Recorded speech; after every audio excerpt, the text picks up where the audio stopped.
You have been laughed at, talked about, ridiculed, left out in the cold. You are the person that probably was in the middle of a group but still felt alone. People always made you feel or wanted to make you feel like you were less than, like you didn't belong. And only part of that was true. You did not belong, but you were definitely not less than. And because of how they made you feel, unaware of who you truly are, God says you will have the last laugh. Don't you tell me I am selfish just because I look out for myself. I've been happy, working hard so I won't have to cry when I'm older. I could have done this or that. You are such a pure soul.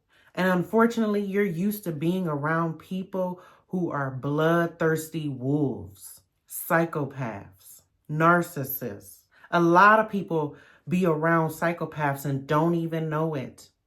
Because all a psychopath does is mirror your personality. So you think that you guys are bonding. They will make you think and manipulate you. They'll make you think that you guys are bonding, but you're not. They have studied you, studied your actions, your movements, your entire personality just to manipulate you. That's a psychopath. A narcissist will do all of these little microaggressions. And then when you call it out, how dare you? They play victim like you're the one that's wrong for noticing abuse. They have tried to taint that pure, beautiful heart of yours with all their gossiping and putting you down. You have big ideas and you tell these small-minded people and they try to make you feel like your idea was stupid or it's not going to work or you're not the one to do it only because they could not and did not and was not the one to come up with the idea. So many different situations where people have tried to stomp on you. I'll tell you something. For instance, I had a friend who was older than me. And I remember I was venting to her about what I wanted to do with my business. I had a business called Herbs in Asia, made herbal products and all of that stuff. And it was just becoming overwhelming for me. Not necessarily because of the work. I just knew that I wanted to do something different. Of course, still help people, but I wanted to take another path. So I was trying to figure out what should I do with my business. And I was talking to her and I'm like, I think I should just something. I can't remember what I said. She was like, well, how's that working out for you? And then started laughing. Now, mind you, this is a woman that had no job, had roaches in her home, moved to Atlanta on a whim, lived around the corner from the projects now. And I'm only pointing this stuff out because this is stuff that she would look down on. But she was the very thing that she looked down on. She was older. She was in her early 40s, still taking a bunch of different classes, don't know which way she wants to go. Still very bitter about her ex-marriage, although she tries to say that she's not. She shows a lot of signs of that. Very bitter at the fact that I was basically winning in life. I was happy in life. I found happiness, joy, purpose, all of the things after my divorce, all of the things that she never found because she didn't look for it in herself. She looked for it from other people. Needless to say, she tried to make me feel bad about my business, me being an entrepreneur, a successful entrepreneur. I don't know what her goal was, but it was to try to make me feel bad, I guess, about that. Saying, well, how does that work out for you? And I was like, obviously, well, because I'm doing better than you. Like, you know what I'm saying? And For a long time, I would make excuses for this person, excuses for this person. Well, no, she just going through something right now. It's just a phase. Honey, after 40, ain't no phases. You are who you are, and either you gonna work on it or you don't. You've had people like that in your life that see you, that see your bright light and will try to snuff it, all because they feel snuffed themselves. They can't understand, why are you younger than them? And you have this wisdom. Where did you learn this? I had to go read about it in some book or take a class. How did you just know? You just know. You have ancestral wisdom, ancestral knowledge. You are not from here. You don't belong. You never did. You weren't supposed to. Like I was saying yesterday, you're very youthful, but old soul, eclectic. Like you just like what makes you feel good, whether it be all different types of music, the hobbies that you like, a lot of the things that you like, the people that you came up around, it wasn't cool to them. It wasn't acceptable. They couldn't open their mind and their eyes and their heart to even understand why this box was made for you, and you just won't stay in it. They have subjected themselves and gotten comfortable with just staying in the box that was made for them. And they can't understand how you even get the confidence to be like, let me get out this thing and see what's up. What's going on out here. There has to be more than just this cardboard box. And it actually makes me think of SpongeBob. Remember when SpongeBob and Patrick ordered this huge TV, but not for the TV, but for the box? And their imagination is what made the box be, ooh. Okay.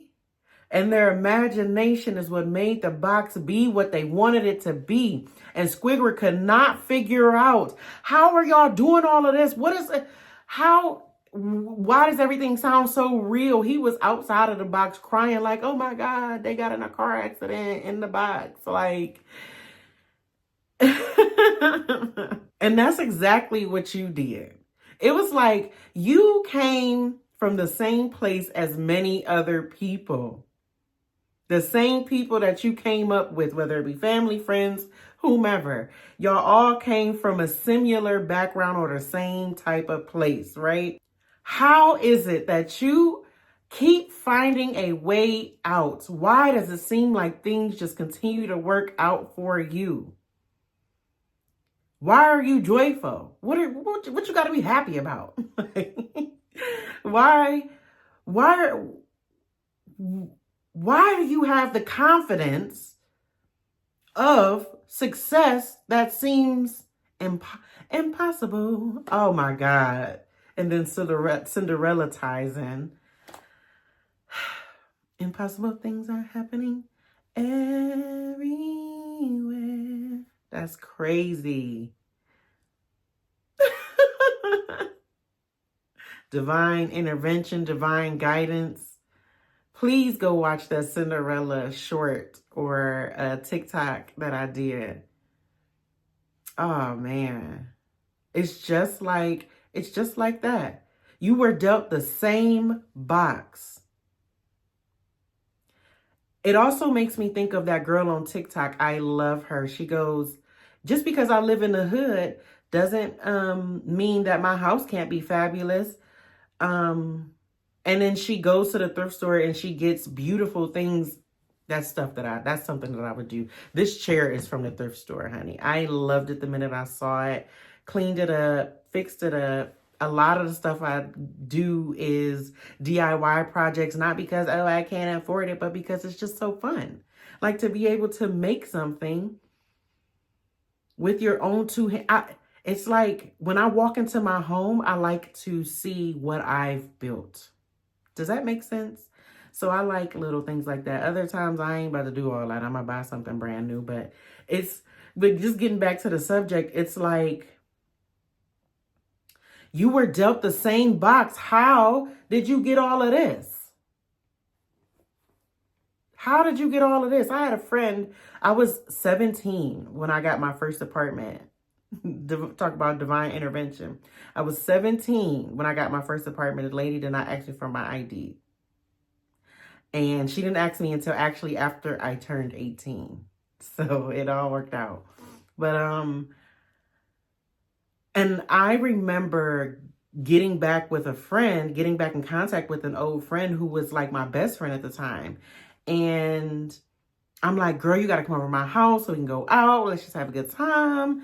Like, you know. And she comes over and she was like, how you get all of this off just being an STNA, a CNA? I was just a CNA at the time. And I was going to college for nursing. And she's like, how you get all of this? I mean, my apartment was decked out, baby. I emptied Family Dollar. I emptied Dollar General. I went over to thrift stores and liquidation stores and all types of things. And my place was decked out. And she was like, how you do all of this? And you not even a nurse yet. How you get all of this? They be trying to figure you out. They try to study you. They try to be like you. But you are such a complex person. Nobody ever really knows you. They get certain sides of you. Not that you're being fake, you're being you. But you have so many layers to you that you just can't be imitated. You can't. And that's why they get irritated with you, because every time they think they caught up, they figure out that they're actually 20 steps behind. They were never caught up. They never had a foot over you. They never had their foot on your neck. They were never winning. Sometimes in a battle, you got to make them think that they're winning, because then they get this confidence, this arrogance that makes them mess up and realize, oh shit. So while I was going over to the left, you was over here the whole time. Abracadabra. Is Brittany big? you get what I'm saying? This is how complex you are. Layered you are. Precious you are. How valuable you are. A diamond in the rough. That's what you were.